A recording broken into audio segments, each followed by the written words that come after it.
to start. Hello, everybody. Hi. My name is Darren. I'm Graham. And, well, I have been to see the film Domino, starring Keira Knightley and by Tony Scott. Wow. Where did you go for it? My bedroom. Wow. I know, I was already there, to be honest. It was very convenient. Front row seats and everything? Yeah. You haven't seen it? I've not actually ever seen It was your DVD, isn't Domino. it? Was it? Oh. It's not actually mine. Well, I'll tell you the story. Wasn't it? No. Oh, it's mine now, doesn't matter. The story is about a woman who is a bounty hunter, or decides she wants to be a bounty hunter. Boba Fett. Like Boba Fett, but not space. I Not say set in Boba. a galaxy a long time away.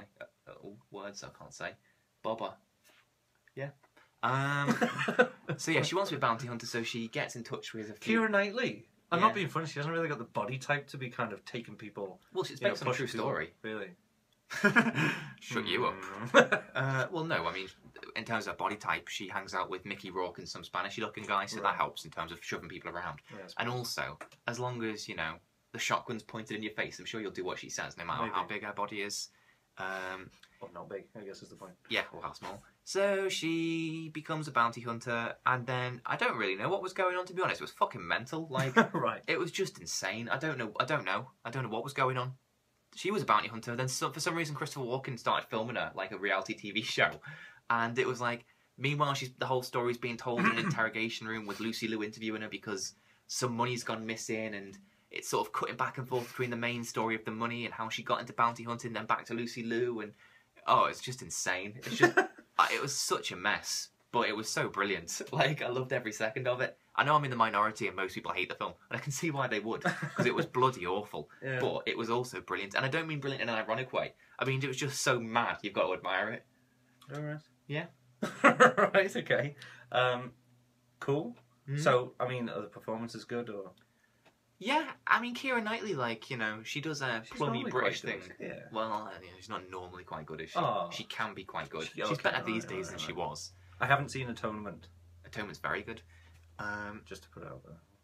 I find her more believable as a plummy English bounty hunter that's a bit out of her depth than I do as a pirate king in Pirates 3. Pirate King. Yeah. Yeah. You know, Kira needs a bigger part. Alright, she's king of the pirates. Yeah, fine. Yeah, alright then. So It yeah. literally doesn't matter to anybody, so it's fine. Let's just Yeah. do it. Yeah, she's good. Well, she's not good. She's not bad. It's just, you have to admire her for doing it. You know, like... Even though she doesn't want to, clearly. No, I think she wants to. Really? I think she she's wants invested in yeah, the role. like... Does it feel a bit like Wanted? No. Okay. Why? Don't know. Okay. What else do you want to name There films? was Does it something else feel in like... my mind. Swordfish. Does it feel like Swordfish? No, it's better than Swordfish. Okay. 'Cause- What other Tony Scott films is it like? It's like...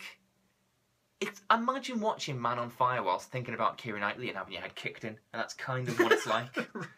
And I think it's been Little made Man on better Fire. by Tony Scott throwing himself off a bridge, Okay. because I don't know, it just kind of adds a bit of perspective to it. You know, like, it's one of those films. We're not going to get any more Tony Scott films now, and So this automatically becomes like one of his staple selection kind of... well, no, if you're going to watch Tony Scott films, start with Last Boy Scout and True Romance, and I mean, you've got to watch Top Gun because it is what it is. Of course you do.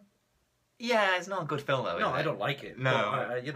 But I have a lot to enjoy about it. It's sort of like I don't know, it's like looking through a telescope at what people in the 80s thought was cool. Yeah. Turn it around those sorts of a distance. You know? Yeah, I mean, I do love Top Gun, and I would happily watch it over and over again on a loop, but it's not a good film. But and I think actually that's one of the key things that I like about Tony Scott compared to Michael Bay, because they're both action film directors, Right. is that, Tony Scott knows he's a bit... well, firstly, Tony Scott is mental. You know, like, the way he makes movies, like, he just throws himself into it. It's a bit, it kind of reminds me a bit like Michael Mann, you know, like, if you've got somebody there holding a gun, it's probably been researched by some military person and then filmed in a way to look cool, as opposed to Michael Bay, who just makes everything look like an advert or a music video or something. Not to say this didn't look like a music video, because it did, but... Did it? A bit, yeah. It looked, yeah. But with Top Gun, you know, you've got, like, planes flying around. There's real planes, you know, there's real danger, and with this... You know, apparently there's a bit where Keira Knightley's like firing 2 machine guns, which is a stupid sentence to say. And, Yeah.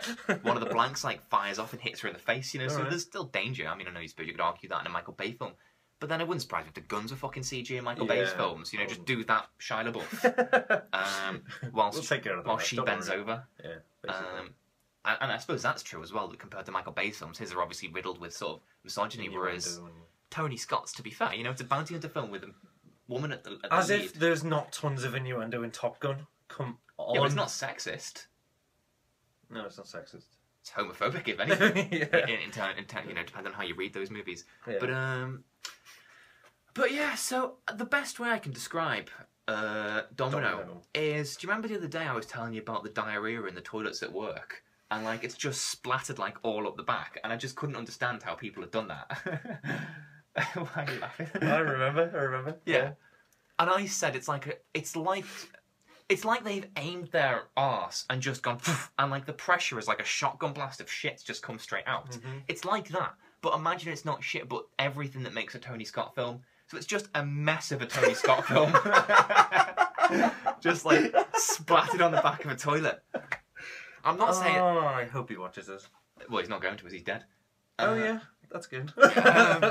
So I'm not saying it's shit. I'm just saying it's a mess. And what the mess is everything. Said it's shit. No. I've said it's not shit. It's a Tony Scott film. It's somebody's squat, and a Tony Scott film's blasted out their anus onto the back of a toilet, right. and it's all there. Cinema screen. He comes over. Projectiles. Yeah, but not in a bad way. Well, the only bit I'm trying to get across is just how much of a mess it is. Okay. And the reason it's a mess is because it's literally everything Tony Scott would ever... Everything from inside him. Yeah, it's hand-cranking camera things non-stop. It's, you know... I mean, non-stop action. It's just... It's insane. Like, it's just mental. And I think there's some element of subtext to it there somewhere. I think it's like a satire on sort of the media and the way we sort of see violence in action filming film. it and stuff. Yeah, and I was thinking, because they've done that Dog the Bounty Hunter series afterwards, haven't they? Well, they've done it, where it's like a reality thing following him around. Oh, right. Have Is that a series or something? I No, thought I've never you heard know of it. about it. It's like some guy who's got like a long mullety thing, and he looks a bit like Mickey Rourke, to be fair. All right. And I wondered if that was done before or after this film. So is this film satirising it, or did it happen to, you know, was it just on the money in terms of its satire that they then went on to make something just like it? So you know, it's not like it's hollow. It's just a mess. It's just a bit too wacky. Yeah, and you know, as I mentioned to you or someone, that if you weren't epileptic before you... Firstly, if you're epileptic, don't even think about watching this film. It'll kill you. You'll be dead within 10 minutes. And secondly, if you aren't epileptic before you watch it, you definitely will be afterwards. Because it's just... Do you know those... Have you seen Man on Fire? Yeah, it's amazing. Carry on. Well, you know the hand cranky bits where it's like the camera's it's like, well, in Man on Fire and in it, they do it in Hot Fuzz as like a kind of homage to it. It's obviously when the action scenes are on. In this, it's literally 2 hours and 10 minutes of solid hand cranking stuff. Right. And then there's a bit where they're drinking something that's been spiked and they're on drugs. And you think, how are you possibly going to show that they're on drugs based on how it's been filmed? Yeah. And then it goes even worse. And you're just like, I have to pause this because I've got a headache. Amazing. And I read afterwards that Tony Scott said that he filmed it like that because to do their job, you're going to be pretty much on cocaine throughout the whole thing. So everything's, you know, sort of jittery and fast and, you know, that kind of thing. But I don't know, I just thought... So he has thought about it. He's put all his effort in. He was an intelligent man, you know. Until he got himself. Well, who knows why he did that, you know. I actually, like, I didn't realise how much I liked Tony Scott until he killed himself, and I realised I'm never going to get a Tony Scott film again. And fair enough, like, things like Domino, Man on Fire and Top Gun are all flawed. But I think Last Boy Scout and True Romance are genuinely brilliant. And as action movies go, they're a lot better. I mean, they're in a league of their own in compared to something like Michael Bay. Well, and if you want to watch films... That's not difficult. You always refer to him as, like, the worst, like... Well, he's not the worst. Obviously, people like Uwe Boll or anyone like that are the worst. Oh, yeah, of course, Uwe Boll. Who's Uwe Boll? He makes those, like, House of the Dead movies and things like that. Right. And to be fair, I mean, Paul W.S. Anderson's not brilliant. I mean, he did at least make Event Horizon. The only thing I'd say about Paul W.S. Anderson is that he doesn't have the sexism that Michael Bay does. Or success, for that matter. Justified. Yeah. If you want to watch something that's just fun, and you have popcorn, and you have, you know, I don't drink beer, but you know when you picture, like... A glass of beer. Yeah. You know when you picture, like, pizza and beer and an action movie type night. Right, but like a lad's night in kind of... Well, yeah, I mean, women can enjoy it as well, but... If they like. Yeah. Tony Scott's film's going to be the best for that. Okay. You know, You can laugh at them, and they've got Yeah. sufficient. But they are well made. They're just Yeah. I mean, I haven't seen all of them. I haven't seen Deja Vu or Taking a Pelham 123. Pelham 123. They're meant to be really good. No, they're not. They're meant to be rubbish. Are they? Yeah. What was the first one you said? Taking a Pelham one. Deja Vu. Deja Vu. Yeah, that was meant to be alright. I'd like to watch it. Was it not? Alright, fair enough. I'd like to watch it because maybe I would enjoy it now that he's died. Yeah. You know, like because it's just I don't know. So It's an insight, isn't it? It's another kind of it just makes you slice of his imagination. yeah, just the way he makes them. Like I say, like everything, like everything's well researched. And I think with this, it said I was reading on IMDb that he used the same people that Michael Mann used to sort of as contacts to get gangs involved and stuff like that. Oh. And apparently he was going to do a remake of The Warriors, which is a bad idea. So probably not the worst thing in the world. That's not going to happen. But he's going to do a remake of The Warriors using like real gangs. Yeah. That he'd like tracked and sort of, and these are obviously dangerous people that he's.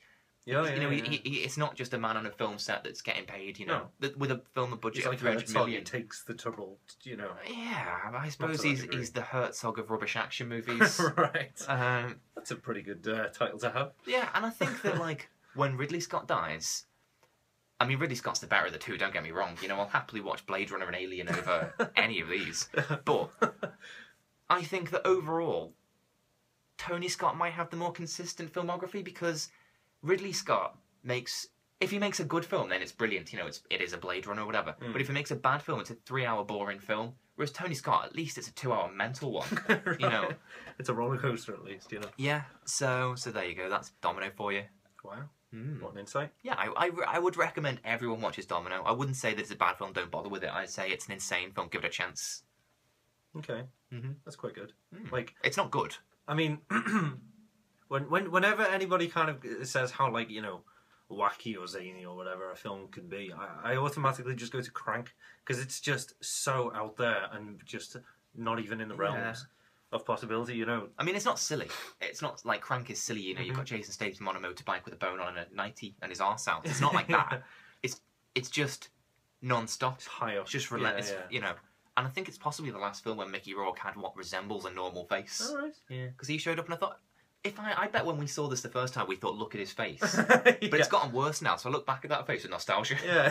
look when Mickey Rourke looked vaguely human. Yeah, we've got that for posterity at least.